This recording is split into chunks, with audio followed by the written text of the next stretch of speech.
Well, isn't it funny? You used to be able to push around Ottawa, and it was the here comes soft Ottawa in, right? Everybody, hey, let's push Ottawa around. We don't have any worries. Now they bring up guys to face them, and it's funny. All of a sudden, they're knocking around. They're knocking on first place. Kind of funny, isn't it? And the most penalized team in the league is the Boston Bruins. That kind of tells you something, doesn't it? And these guys, if you look at it, Ottawa is you don't push Ottawa around anymore. Ottawa, I've just said that Ottawa's got Anderson playing like he's capable of. Let's face it, he's the guy that's carrying the load. But again, McLean is. I never could have ever believed that McLean could ever get Spezza shooting the puck.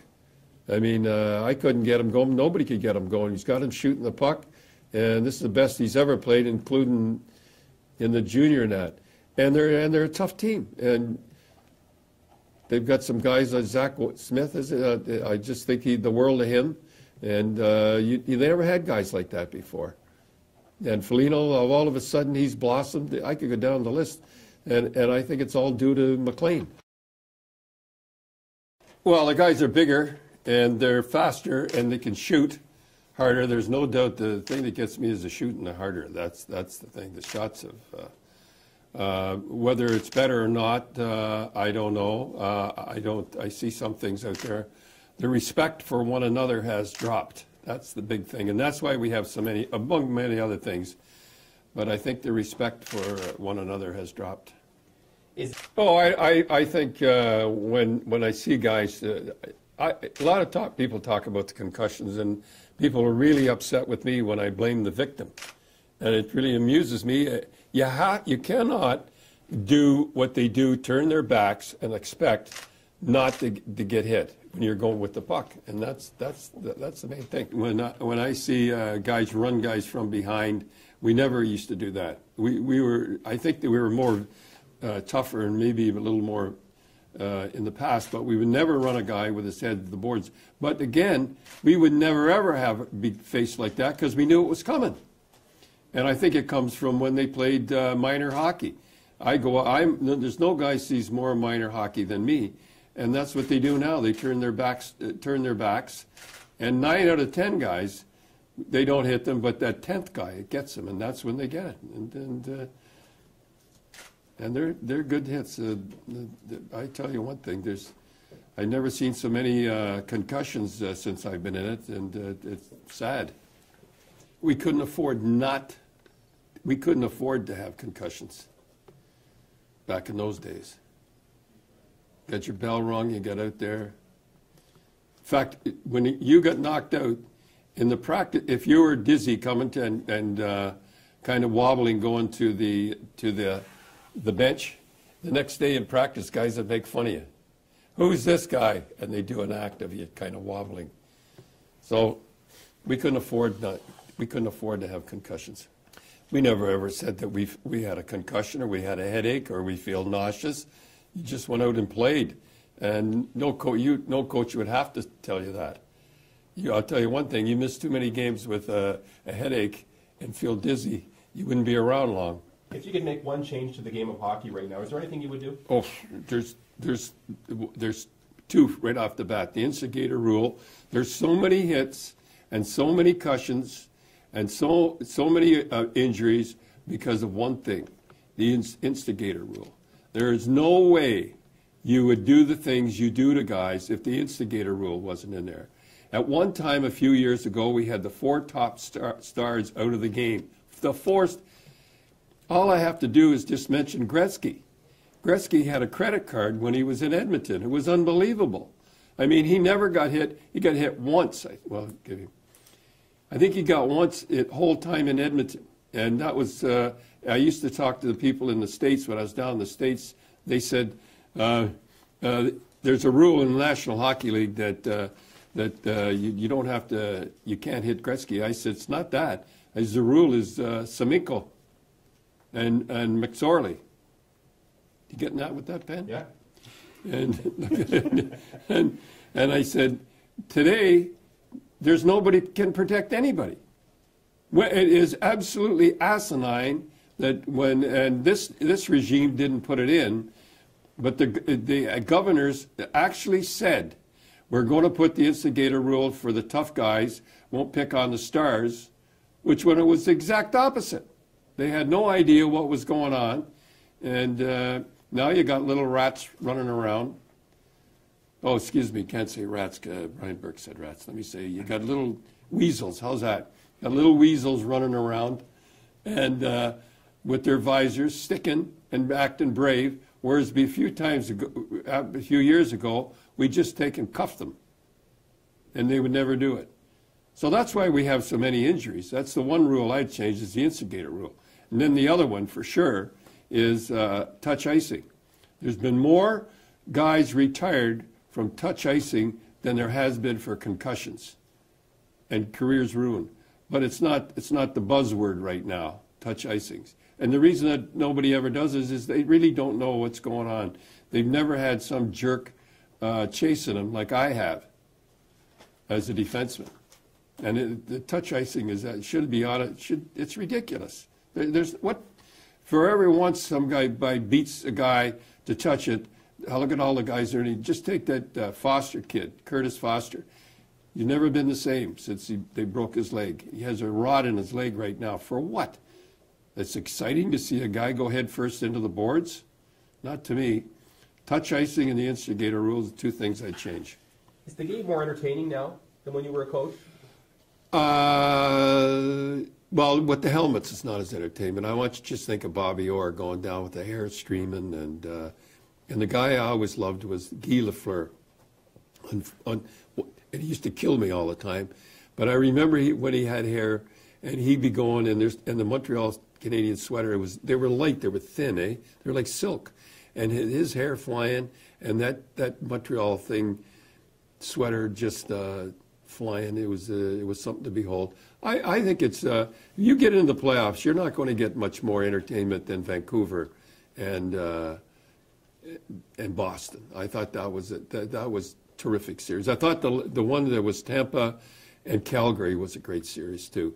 But for entertainment, how could you get a better entertainment than Vancouver, Boston? Everything was there, good goaltending, hits, and everything. And so I'd say it's just as entertaining. But they don't have a guy like Bobby Orr anymore, who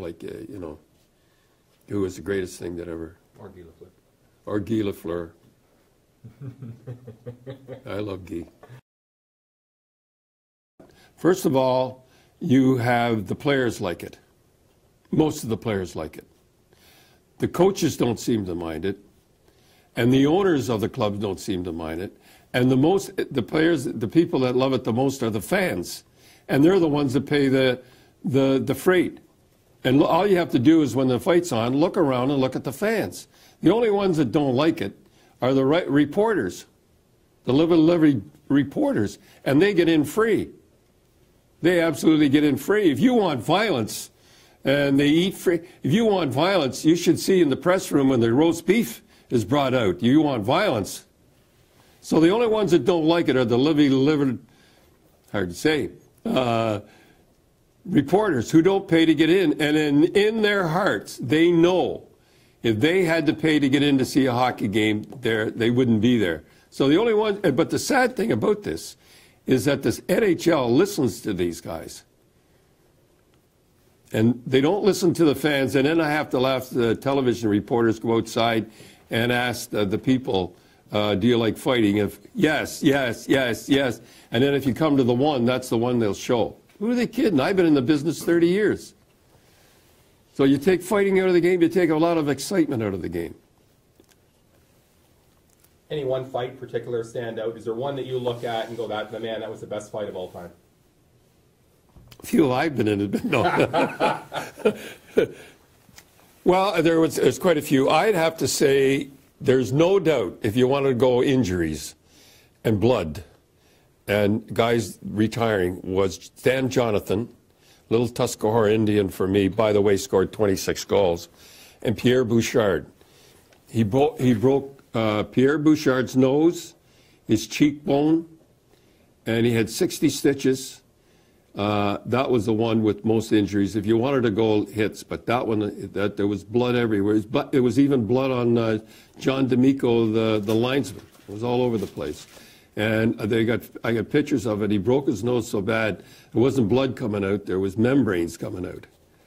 So I'd say that was the toughest one. And I think some funny, you want to hear a funny story about they asked Pierre if he is ever going to play again in the National Hockey League. He says, yeah, if I take up the organ. He says, Serge Savard was a good friend of mine. He says, but I didn't want a nose like his. So that was the best one of all time if you go by injuries. And it's like Brian Williams said. He said somebody could get hurt in a fight. Yeah, that's the idea. If you have a franchise right now, it's your franchise. Do you have a guy designated for that role? Do you have at least one? No, I don't. Guys got to play. And if you notice Ottawa, all the guys play. They don't have a guy sitting for 2 minutes. And McLean's got all those guys playing. I like this. I say, if you take a look, they all play about 8 minutes, which is right perfect for me. They're not goons sitting there. Every one of those guys can play. And I don't like ever use the word goons. And these guys that say they don't like, all the guys are just trying to make a living, that's all. And that's when the guys say, oh, they shouldn't have stage fights and all that. Hey, I don't mind it. And what happened there is it just coincided tough. He just got suspended, and I don't care if you're making $10 billion. $160,000 is a lot of crap, and he just made that decision when he was hot. And because he's, well, if you don't want me, you want to go suspend me, then I'm not going. And I think he did it in the heat and I think if he had it to do over again now, because he's a pretty good guy. But he should be here. There's no doubt about it. But I'm just giving you the reason what I think what happened to him. He was just pissed off at the 160 grand, which I don't care where he is, a lot of dough. If you remember the game Crosby come back here and played, and I told him he butt-ended or elbowed Foligno in the face, and I told him you have to stop acting like that. Because, and this is the words if you're looking for trouble, it's going to find you. Play the game like Guy Lafleur. Guy Lafleur was as tough as nails. He just played the game. Quit going around trying to be the tough guy. England will take care of that. I says, if you keep playing the way you are now, you're going to get hurt. Next week, if you notice, he got hurt. And it is bad to have Crosby out because he is the poster boy. He's the poster boy of the National Hockey League. Make no mistake about it. And to have him out hurts everybody. I think that they're a little small. I've said this for how many years I've been saying they've got to get a bigger club. Not a bad defense, and they've got probably one of the best goaltenders in Price back there. So it's sad. They've got, for us in Canada, they have to make the playoffs because the playoffs aren't the same without the Montreal Canadiens. But I don't know. It's going to be a tough goal. But it'd be nice to see them make it before Randy. I don't understand. They must have known that Randy couldn't speak French when they hired him. They must have known that the press was going to. When I heard that he was hired, I assumed that he could speak French, and I don't mind that they want him to speak French. That's it. But someday they're going to have to go that the best coach maybe can't speak French. But there's a lot of good coaches out there that can speak French, and I think the coach has got to speak French in Montreal. Should the NHL put another team in Toronto? No, I don't. I believe it should be in Hamilton. I'll give you an illustration. It should be in Hamilton. They had an alumni game for the American Hockey League in an outdoor arena, or in the Ivory Wind Stadium. They had 20,000 people for the alumni, and when they had whoever gets a franchise around there, well, it's a place to print money, because I guarantee it. And you're never going to get it. These people talking about getting a team, I guaranteed you in Winnipeg, didn't I? I guaranteed it. Well, I'm guaranteed you there will never be a team, another team in Toronto. Guaranteed. The next team that gets it is Quebec. And that'll be good for the league. Sure, absolutely. Should never have left. So Quebec will be the next ones to get a franchise. Brian Burke does not like what I say about the Leafs. And what am I supposed to say about the Leafs? They haven't made the playoffs in 3 years. Am I supposed to roll over? And I say what I mean, and I mean what I say. And he does not like it. I guess I don't blame him, but I am what I am, and that's the way I see it. When I see something wrong, the Leafs are my favorite club outside of the Bruins. I wear Leaf ties. I wear Leaf cufflinks, and I get letters. You're too pro-Leaf.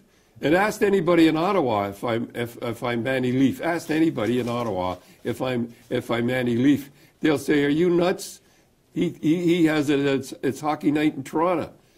So, but he doesn't like what I say, and because he doesn't get criticized, and I call him as it is, and he took particular, I guess, offense to the fact that you've taken Ron Wilson to task a few Oh, times. I don't like Ron Wilson. I make no bones about it. I never like Ron Wilson. What is it about Ron Wilson? I don't like the way he treats his players and things he says about his players, like Cadre and stuff like that. He's my favorite kid, and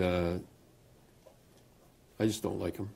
Is it it's because he doesn't coddle them, or because he doesn't give them the respect they deserve as kids? I don't think he respects. And then now, when somebody reads this, you got to put this in. Yeah. When somebody reads it, when some reporter reads this, he'll go to a player and say, "What do you think of Ron Wilson?" And the player, "What do you think the player is going to say?" Is that an old school of coaching, or is that just Ron? I was an old school. I just don't like the way he throws his players under the bus. That's all. And I got nothing against Brian Burke, and the Leafs are outside of the Bruins are my team, but I'm not going to bite my tongue. And I've been around the game too long that somebody's going to tell me what to say. Have you and Brian sat down and talked? That he never calls you up and said, "I've got a problem with this"? I don't talk to anybody. I don't phone anybody, and I don't talk to anybody. And I'll tell you why. Everybody else phones guys. Because if I become friends with general managers or stuff like that, that means I can never, ever criticize them. Well, I'm going to keep it going as long as I'm having fun. And I'm as excited now as I was for the very first Coach's Corner. And I have my steak and I have my nap, just like I did when I played and coached. And I'm as excited. And as I can hardly wait to get Coach's Corner. If CBC only knew, I'd do it for nothing. Talk about the dynamic between you and the Coach's Corner sidekick, Ron McLean. Has there been a moment where you wanted to take a poke at him, or maybe he wanted to take a poke at you? Well, he'd never want to take a poke at me because it'd be the last poke he takes. But I have really been ticked off at him a few years. When I first started out, we did not get along at all. He didn't get it at all. And many's the time we've been close. I told him one time in Vancouver, if he did something on TV, I said sincerely, "I'm going to knock you right off that table." And I said, "Go ahead and do it." And he started it, going to do it. And I said, "Go ahead." And I was going to knock him right off the chair. So it hasn't been easy. And he's been giving me a few shots lately, bailing on me the last 2 or 3 weeks. And I must admit that. So be prepared. I told him, be prepared. No more Mr. Nice Guy. So, yeah, there's about 4 or 5 times I could have drifted him. In fact, a few years ago, the boss of CBC called me reprehensible and despicable. And so that's a few years ago. So they tolerate me now, and that's all I can say about that. I don't think I'm their favorite guy, but... It's tough for them to ratings speak, money speaks. Well, you'll have to say that, not me. I don't say that. I like at the airport today. Too bad they weren't at the airport today. I met Mayor Watson, and I posed for pictures for a half hour before my bags and the whole deal. So I'm a popular guy, and I know it. They said to me that this thing with the three Grimson and those other two guys, they said, well, we don't agree with you, and but that's your right to say it, but we don't agree with you. But no, I have to admit, CBC's pretty good. They don't. When I go, it won't. And I've told them, I said, when I go and you're going to fire me, it won't be because I misinterpreted or something. I said, I mean what I say. So, but they've left. They really, they're unhappy. They're very, not so much. But when about 10 years ago, they were very, very unhappy. In fact, Nancy Lee, who was here, told me that was going to be my last year. And you know what I said to her? We'll see. You were right. We'll see. And she's gone. Where is she now? Any comments you've made over the years on the air? Would you like to take anything back? Yeah, one. What's that? It was about, Edmonton was in the, Edmonton, it was Chicago. And I can remember, it was like yesterday, I was on with Dave Hodge.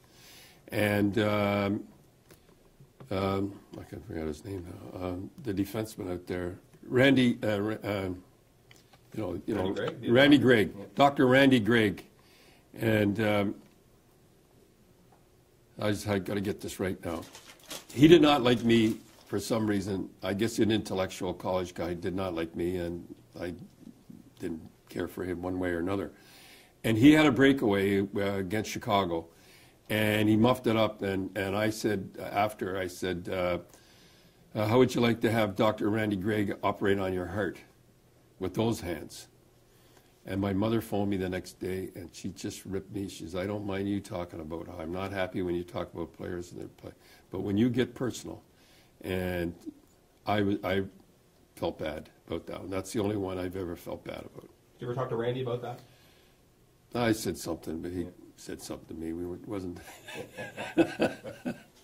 Back to the controversy, there was Chris Nyland, Stu Grimson, and that. Yeah. Would you take any of that back? I mean, there were some comments made. No, I think I was right on two of them, but I somehow or other I must have messed up on Grimson. And when you're wrong, you have to stand up. And I didn't really have to stand up and say I was wrong, because I was told they didn't have a leg to stand on. I could have gone to trial and everything, but I was wrong. So you have to stand up. And over 30 years, that's about the first time I remember I was wrong, so that's not a bad record. Mm-hmm. I've been around a long time. I've seen a lot of people come and go. And as I said to Nancy Lee, we'll see. Doesn't bother me one bit. If they come to me tomorrow and said, Don, you're finished. I've had a good run. And I've told my wife, be prepared, because someday it's going to come. So this year being meeting in the airports and stuff like that, someday it'll all end, and I'm ready for it. But I'm going to let it go as long as I can. First 2 years, well, the very first year I was straight, and they had me having breakup up the, and all that. And I sat down and I thought, I'm dead ass. And what happened was, I remembered how I saw a thing, how I was when I was coaching the Bruins on TV, because I didn't care. And I said, that's when I started, hey, I got to get back to that. What I did was, I've never said it, what I did was I rolled the dice. I said, I'm either going to be kicked off, or they're going, I'll be successful. So it was touch and go for a long time, believe me. But I rolled the dice on it. If I was going to go, I was going to go down swinging. The people that voted for me did not think I was the greatest Canadian. It was a time that the right wing, the hard-working guy in the factory, the construction worker finally can have a say. And I may be the most popular, but they certainly didn't think I was the greatest Canadian. How could they think I was the greatest Canadian? It was just the time that the ordinary working guy, like myself, had a chance to say something. So maybe I was most popular, but certainly not the greatest Canadian. I don't think that way. Who is the greatest Canadian? Name some guys that you put up. Well, Sir John A. Macdonald, Kingston boy. I I sat with them at the airport there, the statue, and with the mayor, had her picture taken. I mean, you have Banting, you could go on and on and on. But I think Terry Fox, to me, is my hero. There was one particular time, I get kind of choked up now talking about it. It was one young kid looked about 18. And I sort of had his resume, you know, how you do, written down so I wouldn't make a mistake.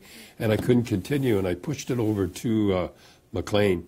And he wouldn't take it, he pushed it back to me. So it was, and I remember when we very first did November 1st, the very first time we ran all of them. So I walk in, there's, you could put a girl in there, Kathy Broderick. You could put her name, Kathy Broderick, just the way it sounds.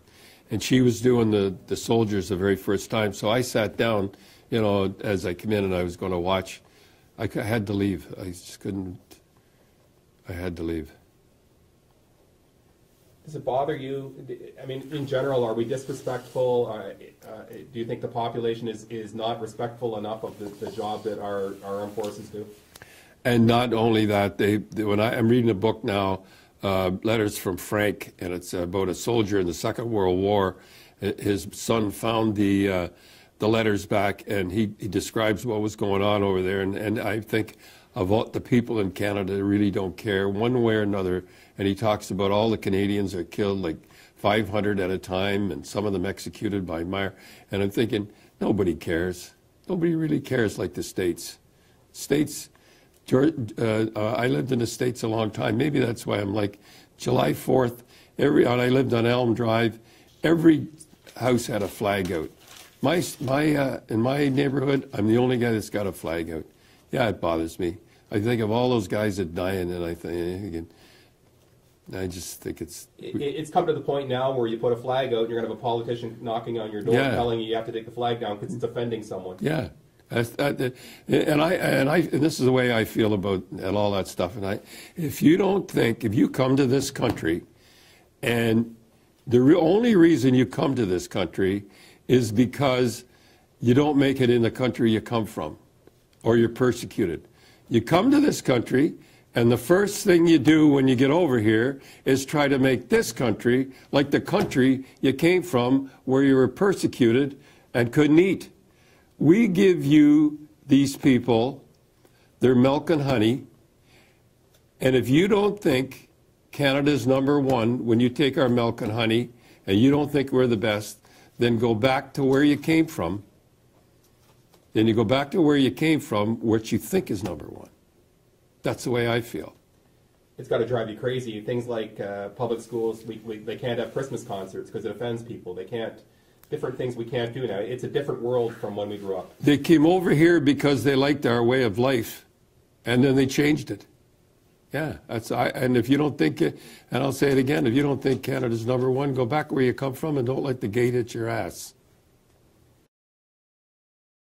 All of us are armchair quarterbacks or armchair general managers. It's just that you have form. The difference is I know what I'm talking about. Yeah, that's good. And I've been Coach of the Year in the American Hockey League. Coach of the Year in the National Hockey League. So, and I go out and see more kids. I see all these kids before you guys see them. It really amuses me to hear people talking about, anybody, all the young guys, Stamkos or any of them. I saw them when they were 14 and 15. Now they're telling me about them. So the difference between you and me is I know what I'm talking about. Point taken. If you were the general manager of the Leafs right now, put that in. Did you put that in? I can't put that in. It makes me look bad. The rest of the reporters. How about say the rest of the reporters? Yeah. Okay. The difference between me and the rest of the commentators, I know what I'm talking about. How's that? Very good. Put that in. And I'll add you another little thing. There's lots of guys that know about hockey more than me. They know how to pronounce names, and they've talked to general managers, and they know more about hockey, but nobody knows hockey more than me. That's the difference.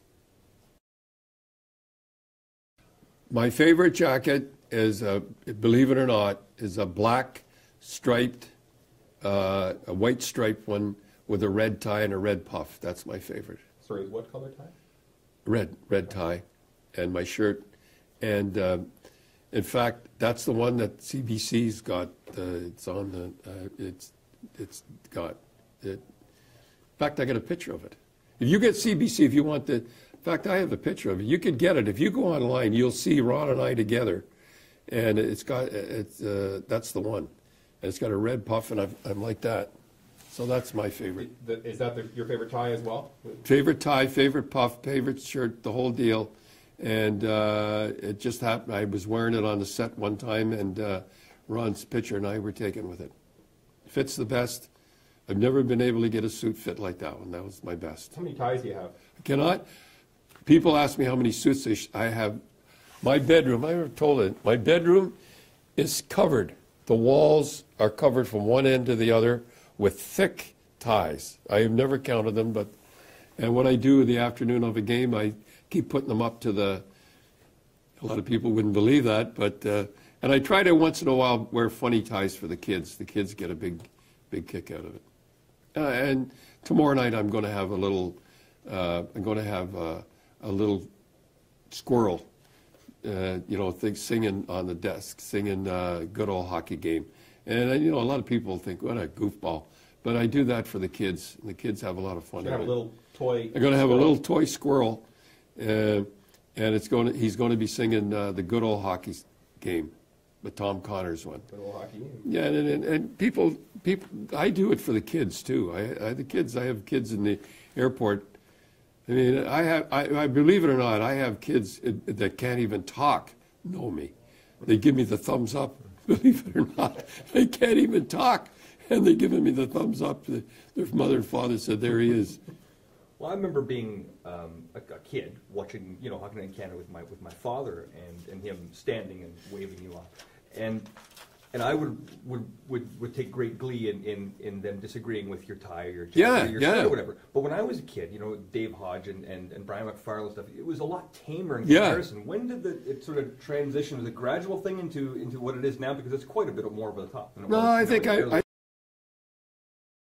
remember Leslie Nielsen when I was playing, and Leslie Nielsen, and I'll tell you the story. We were drinking out in Hollywood. It was one of our trips, Rochester Americans, and we were drinking in this Chinese joint, and he came in with another guy, and he hadn't been drinking. He was standing at the bar, and I was half in the bag, and he was sort of my hero because, I knew his father was a Mountie, and my grandfather was a Mountie and all that, and I went up to him, and he was so gracious, and here I am, Mr. Nielsen, and slurring words. And he was so gracious to me, and I woke up the next morning and I thought, I made a fool of myself. But he was so nice to me and never put me down.